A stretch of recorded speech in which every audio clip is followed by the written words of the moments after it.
Well, welcome. The appointed hour has arrived, and we are greeted with sunshine and blue skies. And I want to welcome all of you today for a very special occasion. I want to welcome virtually every member of our Board of Visitors that are here today, underscoring the significance of this occasion. Our Rector, Bobby Hatton, our Vice Rector, Brad Hunter, Sheriff Gabe Morgan, Ella Ward, Judy Wasson, Bruce Jennings, Maria Herbert. I see Bill Grace and Janice here. Bill served in the very early years on the Board of Visitors, getting Paul Tribble off to a good start, and I appreciate that. There are a number of public officials from our city and Gabe Morgan, our distinguished sheriff, will honor the presence of those good folks.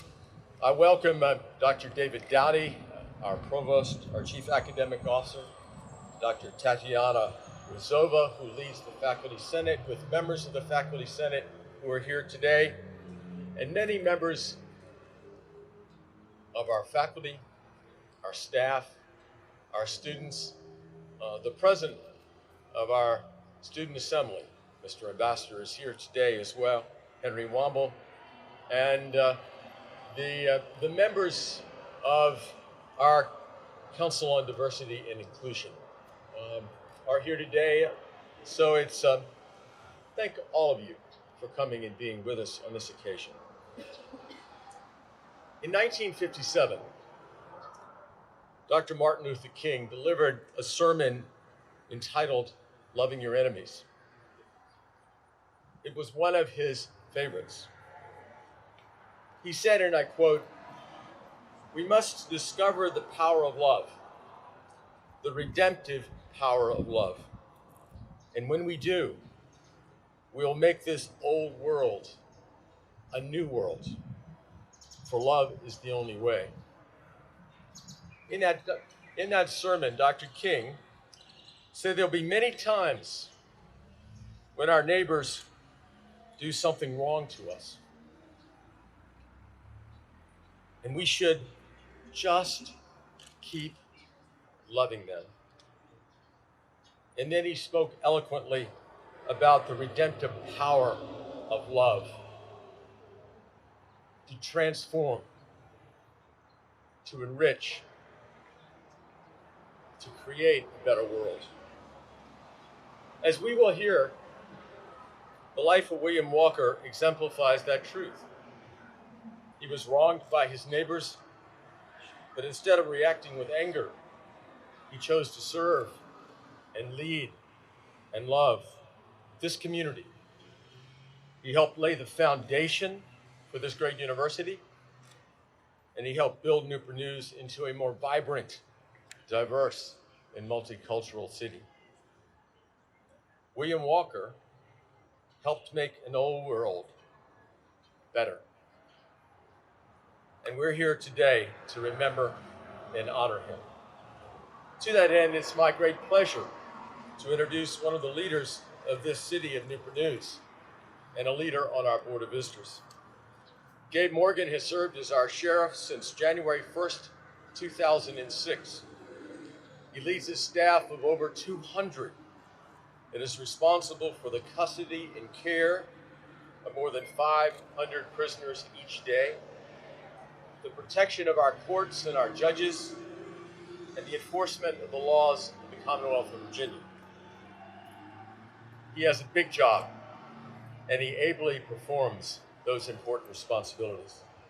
Prior to his election as sheriff, Gabe Morgan served our country for over 21 years in the United States Army.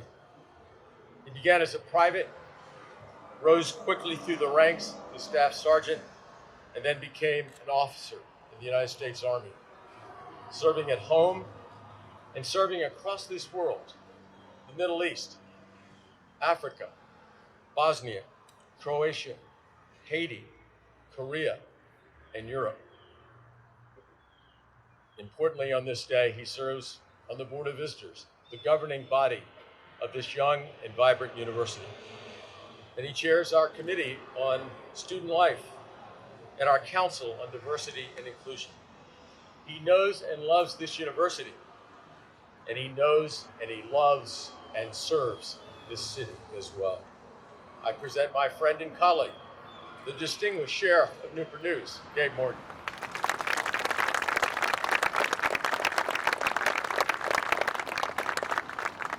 You know, it's always tough to follow Paul, and those of you who know Paul know that it's a tough job. But thank you for that introduction, that very kind introduction. Let me begin with just a verse from Lift Every Voice and Sing, and that is, out from the gloomy past, till now we stand at the last where the white gleam of our bright star is cast. We are here today. I want to bring greetings from the Board of Visitors, President Tribble, the staff, the faculty, especially to our community leaders and elected officials who are here today. We're here today to celebrate a remarkable man who was at the center of a complicated and painful story, especially for those of us who have made our lives in the city of Newport News and those of us who love this place. We thank the members of the Walker family, Mrs. Terry Walker and Ambassador Howard Walker, for being here today and for the gift of the life of William Walker and his many contributions to this community. We thank the City of Newport News for endorsing and supporting this effort. And we welcome many city leaders that include Superintendent Parker. You can welcome. Councilwoman Sandra Cherry. Councilwoman Pat Woodbury.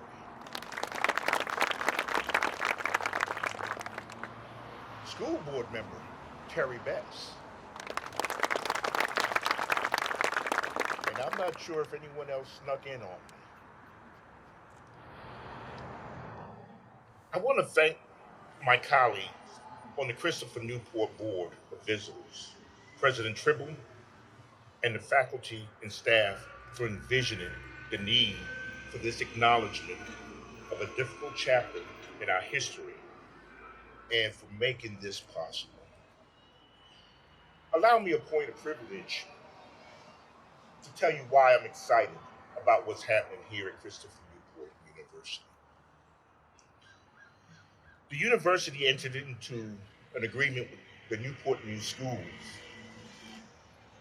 and that program is affectionately referred to as community captains. The community captains establish a pathway for high school students within Newport News to come to this university, be mentored, to be encouraged, and at the end of that process, to be able to come here and enjoy this fine institution that currently is ranking third in the nation for Publix in our area. Yeah, that's a big deal. But why am I excited?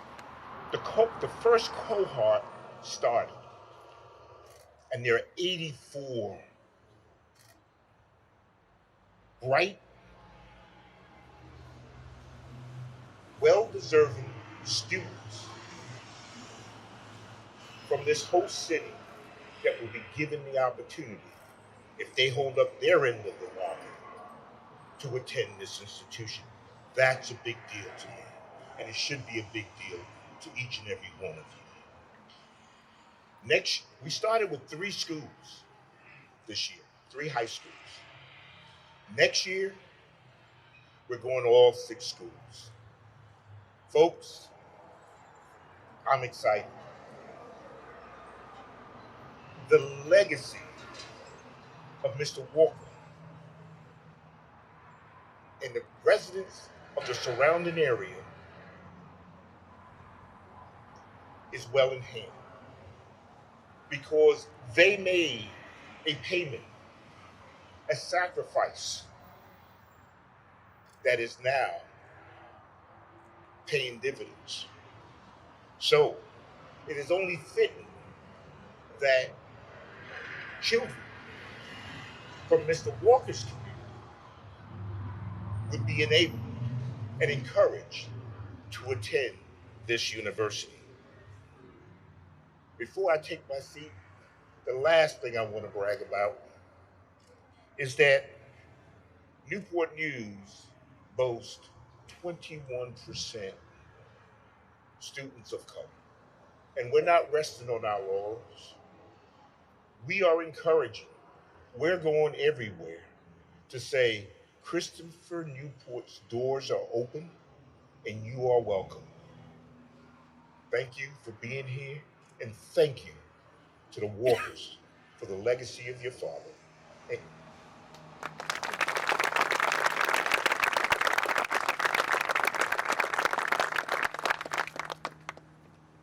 Good words. Thank you, Gabe. Next, let me present to you a colleague, Dr. Brian Puaka, a respected professor of history, a leader of our faculty, a contributor in so many ways to the remarkable success of this university. For many years, Brian ably served as the president of the Faculty Senate, and he continues to serve on that august body. It was Dr. Puaka who came and first talked to me about the life of William Walker and his leadership and his service and his forgiveness in the face of adversity. And Brian said, we should honor and remember the good man and his life. And we have an opportunity to do that right here. And so I thank you, Brian, and I thank you, Dr. Phil Hamilton, two marvelous historians who brought William Walker's life more fully to the attention of this community. And through their good work, we will introduce his life to thousands and thousands and thousands of people forever and ever. Brian Puaka.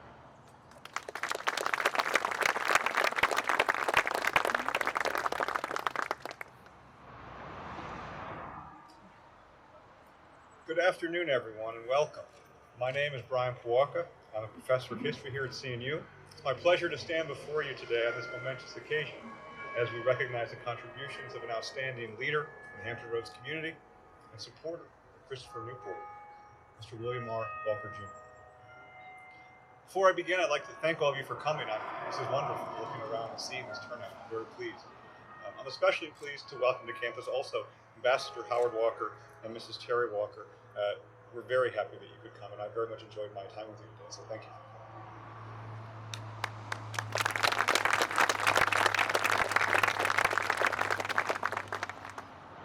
I'd like to also thank the members of the Board of Visitors for coming today as well. I very much appreciate that, and I'm glad that they were able to join us.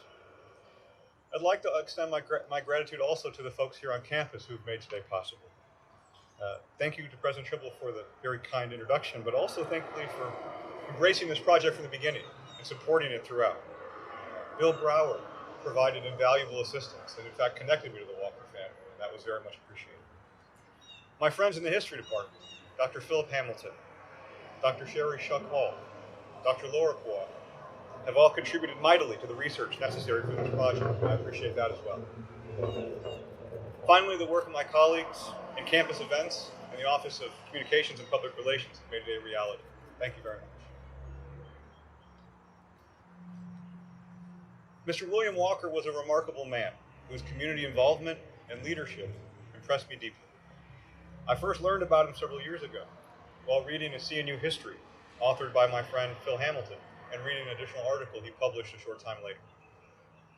In learning about Walker's leadership in our community and the history of CNU, I've also looked more deeply into the history of Hampton Roads and the development of the civil rights movement in our area. I'm extremely fortunate to have had the opportunity to discuss these things with my wife Laura, who leads the Hampton Roads Oral History Project. Our conversations pushed me to think more profoundly about CNU's history, how it intersects with the broader context of the Hampton Roads area, and how it links to the larger social and political developments in American history.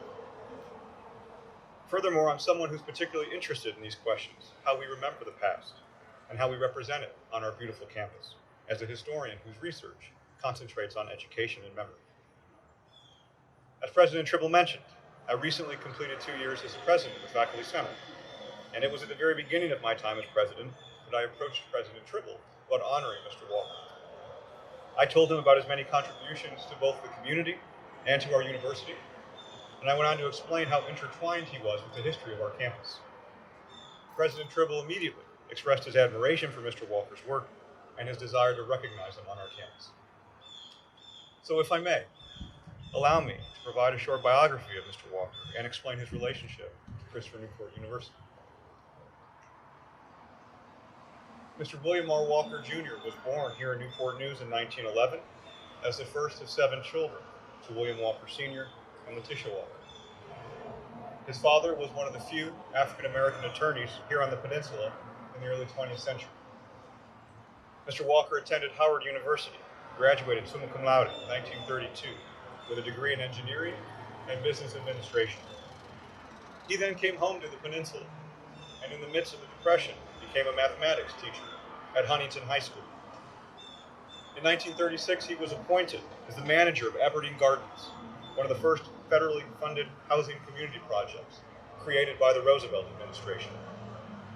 This was a New Deal project to provide homes to African Americans designed by African Americans, and he remained as manager there until 1947. In the years of prosperity that came after the Second World War, Mr. Walker began successful insurance and real estate businesses here on the peninsula. He was a leader in the local community, leading many organizations, including serving as president of the NAACP in Newport News for several years. Furthermore, he was one of the founders who in 1957 bankrolled Community Federal Savings and Loan, primarily designed to help local African American families save money and obtain mortgages to buy homes. Around the same time that he helped to found Community Federal, he moved his family to a new home at 72 Shoe Lane. That, incidentally, is the address of the parcel that we're currently sitting on. This area, known as Morrison, bounded by Ward Boulevard to the east, Shoe Lane to the south, Moores Lane to the west, and Prince Drew Road to the north, was the site of a growing middle-class African American community in the Midtown area of Newport News. And if those streets sound familiar, they should. They're roughly the boundaries of our campus. Midtown was an area home to a predominantly white population, and this parcel was located next to the exclusive Ward River Country Club. Mr. Walker hoped to further develop the area and provide modern ranch-style homes similar to those built in the Hydenwood neighborhood for African American families moving northward from downtown Newport News. Chartered in 1960, the new Christopher Newport College, established as a 2-year branch of the College of William and Mary, needed to find a permanent home for its campus. While there were several possible locations, it quickly became clear that there were 2 favorites among Newport News City Council members. One is located a few minutes north of here, at Roy's Lane, while the other is our Shoe Lane site. While the other location met all of the requirements of the city and the College of William and Mary, it was higher, it was drier, it was less developed, and it was significantly cheaper. The City Council chose this location. The rather public wrangling that would take place over the next few years proved to many that the city had selected this parcel primarily because it would be a means to dislocate the growing African American community. As my colleague Phil Hamilton shows in his work, Similar strategies had in fact been used around that time in Norfolk and Richmond, as campuses in those areas moved into areas that were home to African American families, while they protected and built around white neighborhoods. Mr. Walker organized the Morrison Property Association, and he led efforts to protect the homes here and to encourage Christopher Newport College's building at the Roy's Lane site. With the help of his brother Philip, a local attorney, he provided a voice to those residents who wanted to stay on their property. Ultimately, he lost his effort, as we all know, but reviewing the hearings provides fascinating reading, as the city slowly worked through the very public process of assessing and reassessing the property, making offers, and ultimately claiming and deeding this land to the College of William and Mary in August of 1963. Let me pause here so I can be clear. William Walker was not opposed to the creation of a college in Newport News that would serve the local community. His concerns had to do with the location of that new institution. As you must know, the creation of CNC and its construction on this site is not the end of the story. Over time, William Walker reconciled with the young CNC and came to appreciate the contributions that it made to the local community. In fact, by the 1980s, Mr. Walker became a booster and advocate of the growing college. Governor Charles Robb appointed him to the Board of Visitors in 1982. He was reappointed again in 1986. And in this role, he served as a champion for CNC, and he helped the college expand as it entered into the 1990s. This willingness to serve Christopher Newport underscores the fact that he reconciled with the college, and he saw his role on the board as a way to serve the interests of his community. Following his tenure on the Board of Visitors, William Walker continued to be a leader in the Hampton Roads community, and he remained active in a number of organizations. He passed away in 2004 at the age of 92. In the years following his death, CNU purchased his house and used it first as the mailroom and later as the counseling center before finally tearing down the building and constructing the Gregory Click Alumni House that stands before us, along with this beautiful lawn for outside events. While all of us assembled here today will draw our own meanings from the dedication of Walker's Green, I feel I'd be remiss if I didn't share a few personal observations about the significance of our gathering before I close my remarks. First and foremost, to me, this ceremony serves to recognize and honor the life of an extraordinary man who was a leader in the community and who would go on as a Christopher Newport College board member to be a great supporter of our university. His life, one of great significance, is one that should serve as a model for us who work and study on this campus every day. Second, to me, this event's one that can educate the students, faculty, and staff on our campus about the history of our university. In telling the story of William Walker and the creation of CNC, we're forced to grapple with the difficult history of racism in our own community and ponder how that story fits into the broader American experience. Third, I see today's dedication as an opportunity to remember and to reflect on the diversity of experiences we all bring to this campus, comfortable and uncomfortable alike. As a historian who's attuned to the power of memory and its influence on shaping our identities, I think it's especially important for us to commemorate stories such as William Walker's. In short, what we choose to remember, just as much as what we choose to forget, makes us who we are, or at least who we wish to believe ourselves to be. I'm deeply gratified that William Walker's name, along with his contributions, will be remembered on our campus from this day forward.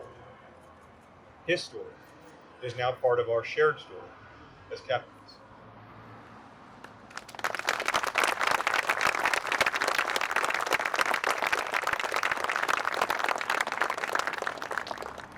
Thank you very much. And what I'd like to do now is offer a few words of introduction for our next speaker.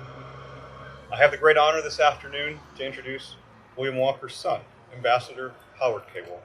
He's traveled to join us today from his home in Maryland.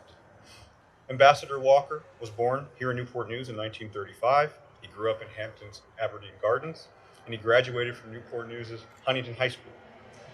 He went on to receive his A.B. with distinction and honors in political science from the University of Michigan, where he continued on to earn an MA as a Connolly Scholar in government.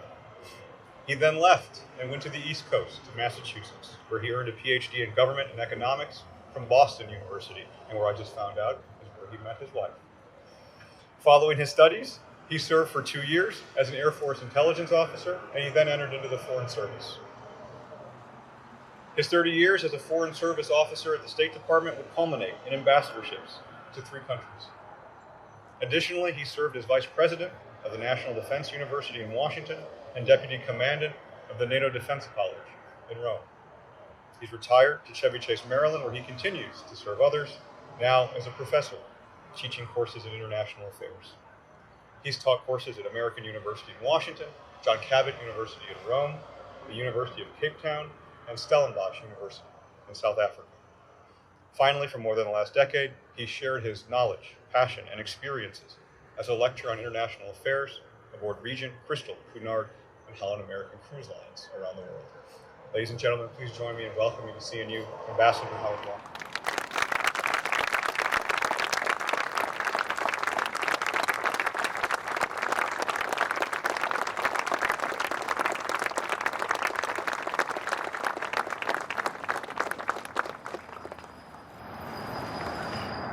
President Triple, members of the Board of Visitors, distinguished senior government officials of Newport News, faculty and students, Christopher Newport University. First of all, thank you, President Triple, for those very kind remarks you made about my father. I must say that this needn't have been the first time President Tribble and I shared a podium. I met just before this ceremony with some of your undergraduate students to talk about a career in the Foreign Service, and one of them asked me, how did you choose the Foreign Service? I said, well, I was like you as an undergraduate. I had no idea really what I wanted to do. I had a number of paths I could take. But one of those was to come back and join my father's business and get involved in politics. So we may have shared a podium before, appealing not for the audience's attention, but their votes. I must thank as well Dr. Purka, not only for planting the seed of this idea, but his very generous introduction. He mentioned that I'd done some lecturing on cruise ships, and his introduction reminded me of one of those occasions where the person to introduce me met me at the airport, and in the drive-in to the ship said, well, I've Googled you and I know a little about you, and here's what I plan to say in my introduction. And he pulled out these 2 or 3 pages of things, not quite as succinct as you, Dr. Purka. And I said, well, I'm very flattered by this, but I'd really like the audience to pay attention not to me, but what I have to say. So could you just shorten it a little? Well, the poor guy was crestfallen, but it was all right. So we went in, boarded the ship, walked into the auditorium, and he said, well, our speaker this morning is Ambassador Walker, and I had a chat with him on the way in from the airport, and I must tell you, I learned from that the less I say about him, the better. So, life has a way of keeping you humble. I am the last survivor of my father's nuclear family. And so it falls to me the great pleasure of thanking Christopher Newport University for honoring our patriarch with this ceremony and dedication today. There's a backstory to today's ceremony. As Dr. Purka just mentioned, and as the Daily Press, many of you will have read in an article recently, pointed out, my father planned to build on this land which CNU stands today middle and upper middle class housing for African Americans who were prohibited from buying in this area on racial grounds.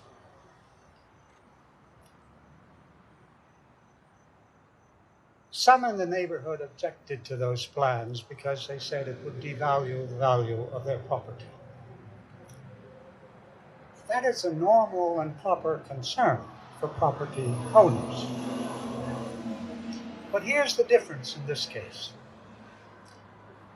The houses that he planned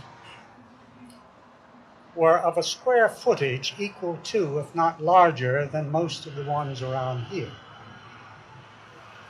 They had a curbside architectural appeal as great, as appealing or more, and they were likely to be occupied by residents of an education level as high or higher than many of the people living here. Normally, that enhances the value of your property. Go figure. It was racism, pure and simple. As Dr. Puaka mentioned, the Newport News City Council agreed with those objections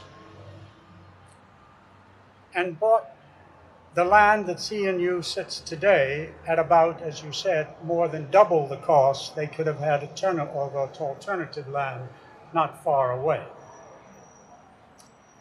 That was an act of exquisite hypocrisy for those conservative, at the time, city fathers whose outlook normally encouraged private entrepreneurship, as was my father's plan.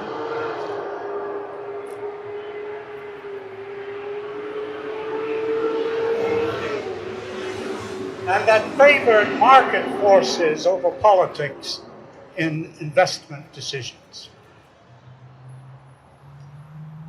That same Daily Press article mentioned that the College of William and Mary in Williamsburg, which was running what would later become CNU, despite the arguments of my father and many others on moral and rational grounds, not to agree to that act, that shameful act, but they did so for the worst of bureaucratic reasons. And that is, according to the Daily Press article,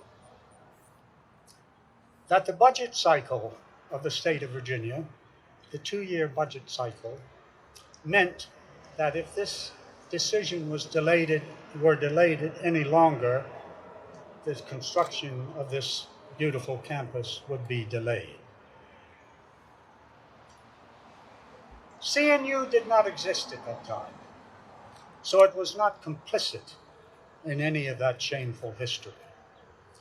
But regrettably, it inadvertently would wind up associated with it, an odious skeleton in its closet. To my mind, today's ceremony removes that awful skeleton by publicly symbolizing CNU's dissociation from that racial history. Like its appointments of local citizens like my father to its Board of Visitors, Walker Green symbolizes to me CNU's recognition and public declaration that the Virginia Peninsula community that it serves is plural in its makeup, a rainbow of individuals who belong to a variety of groups, sometimes with separate identities and interests, and sometimes with shared and overlapping ones. May that, President Tribble, forever be part of this university's vision of its mission. And I know it is under your leadership.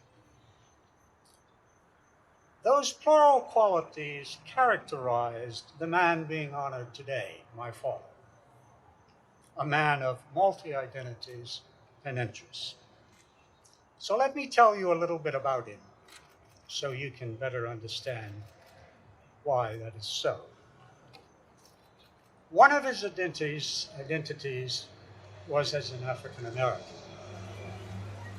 The grandson of a man named Makaja, who according to our family lore was born a slave in Albemarle County, Virginia, and married an American Indian woman from nearby Culpeper.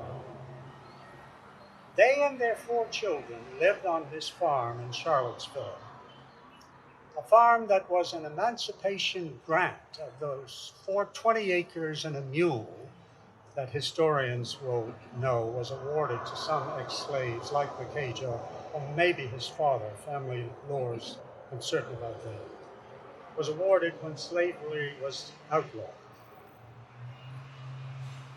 Dare I call that reparations?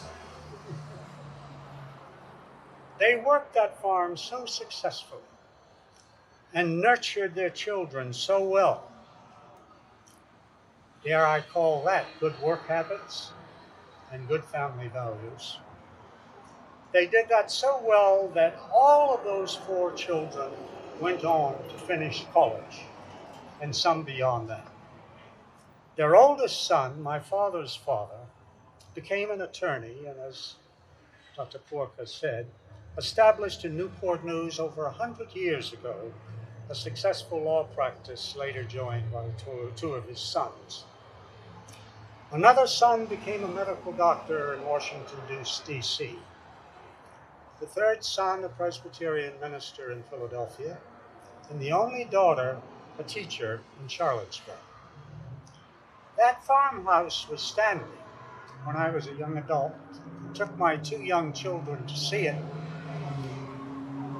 where we transplanted from its garden a sisal plant into the garden of our house in Chevy Chase, Maryland, where it is thriving and has produced lovely offspring.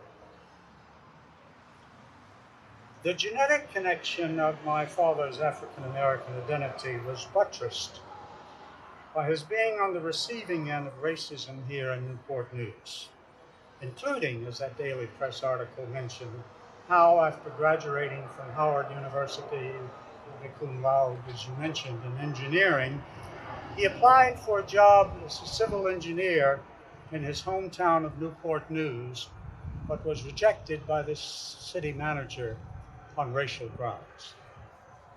Things like that led him to identify more and promote the interest of the local African American community in ways that Dr. Walker has mentioned. In his mid to senior adult life, my father's identities and interests grew broader to include ones in addition to the African American community, as shown in his range of civic activities that grew wider in scope, as are displayed in the magnificent exhibition in Alumni Hall that you can see, which used to be the site of our home. I spent many a Saturday cutting this lawn. The broadening of my father's identities and interests happened, I believe, for 3 reasons.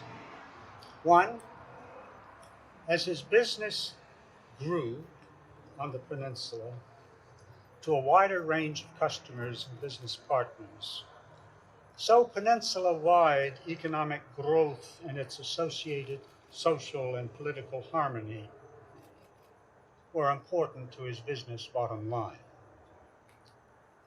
A second reason was that as a long-term resident since birth in 1911 in Newport News, he was proud when his hometown's cultural institutions were enriched, so he tried to help in that. The third reason was the encouragement to broaden his identity and interests that he got from his wife, my mother. I know that from many of our dinner time conversations.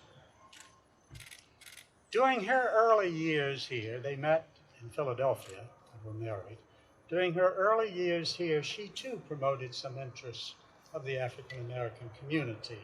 For example, she was a force behind extending the extracurricular activities of the Aberdeen Gardens Elementary School and establishing a Girl Scout troop there. She did these things not because of any African American genetic connection. She had none. She was the daughter of European immigrants, an Italian father, German-Irish mother. She did those things because his children were enrolled in that school, but also because she knew it was the right thing to do.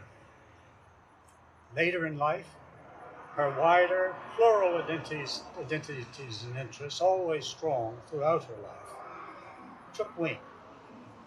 As, for example, board member of the Peninsula League of Women Voters and a volunteer receptionist at Williamsburg's 20th Century Art Gallery, which today is the Williamsburg Contemporary Arts Center, which at its annual members show awards its first prize in her name, the Jean K. Walker Award of Excellence. Now, if you will permit me a moment in this academic setting to speak a bit pedantically about these things. My point in all this is that my father and mother were, to use terms familiar to the sociologists and political theorists among students and faculty in this audience, a plural man and plural woman with multiple identities and interests in their community. That pluralism, if widespread in society, restrains single-issue dogmatism and demagoguery, and it nourishes tolerance and cooperation with others, because one's multiple identities and interests often overlap with those of many others in their community. As we all know too sadly,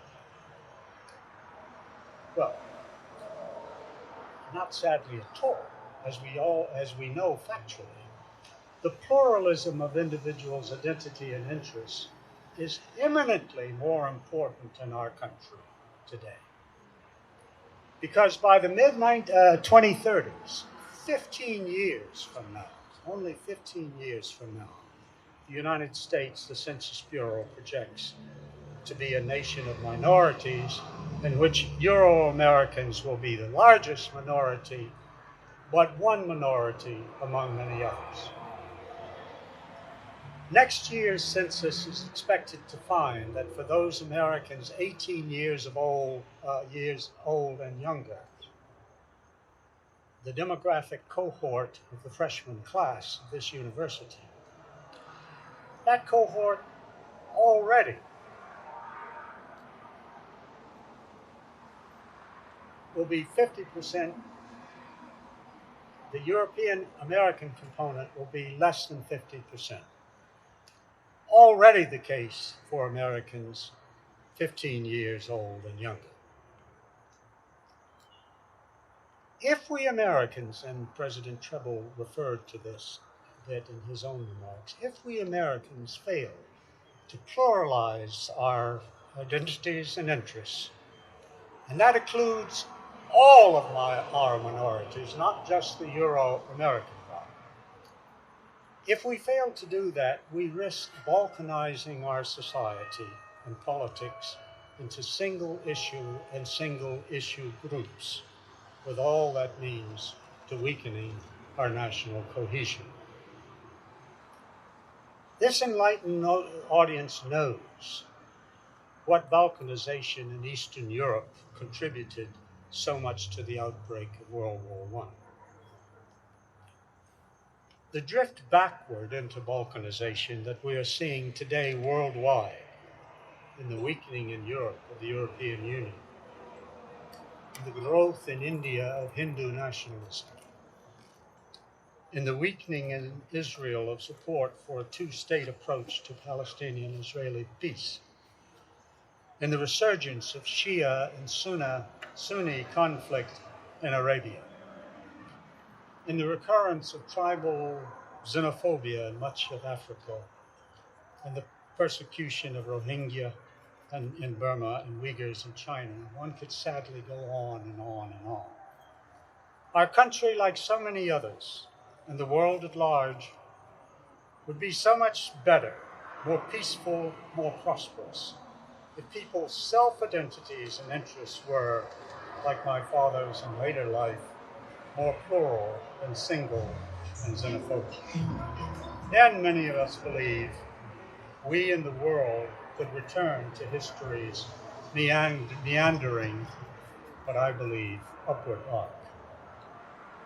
Thank you for your patience in listening to a more long-winded than intended remarks about my father, whom CNU so kindly is honoring in this ceremony dedicating Walker Green as a part of its campus. Thank you very much.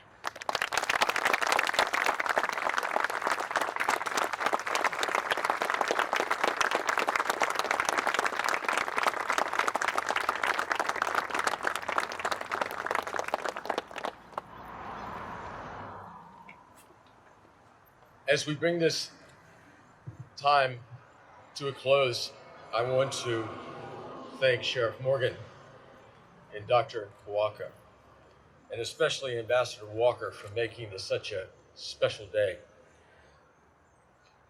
Ambassador Walker, thank you, and Mrs. Walker, for your extraordinary service to our country. All over the world, you've been our face and our voice. And in order to serve in those important posts, it takes extraordinary courage, and you have to give so very much. And I thank you and your bride for doing that for all of us.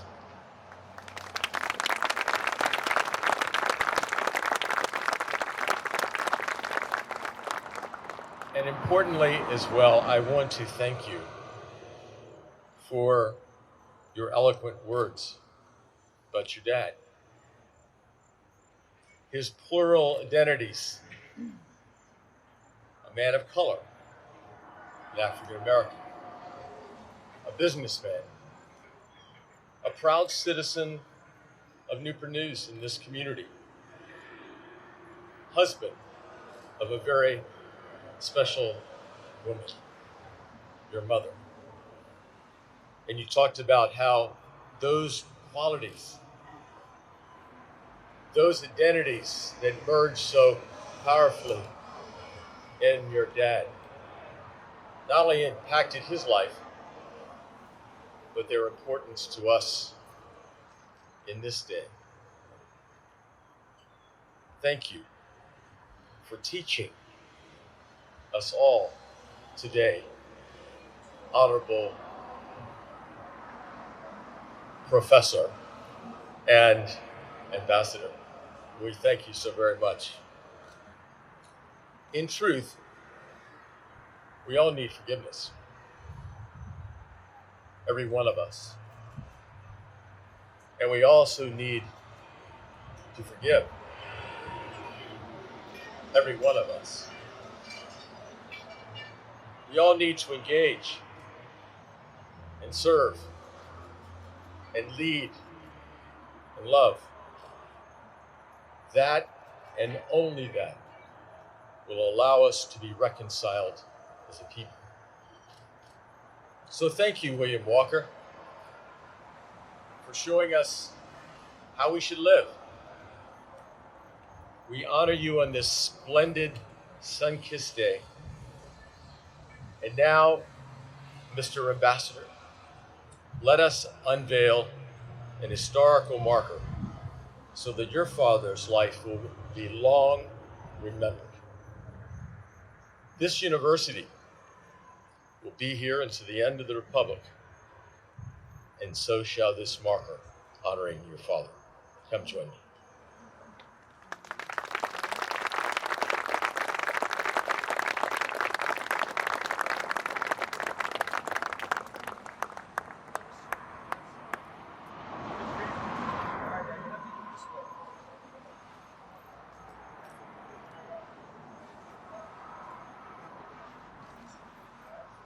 All right, how about a countdown here? 5, 4, 3, 2, 1.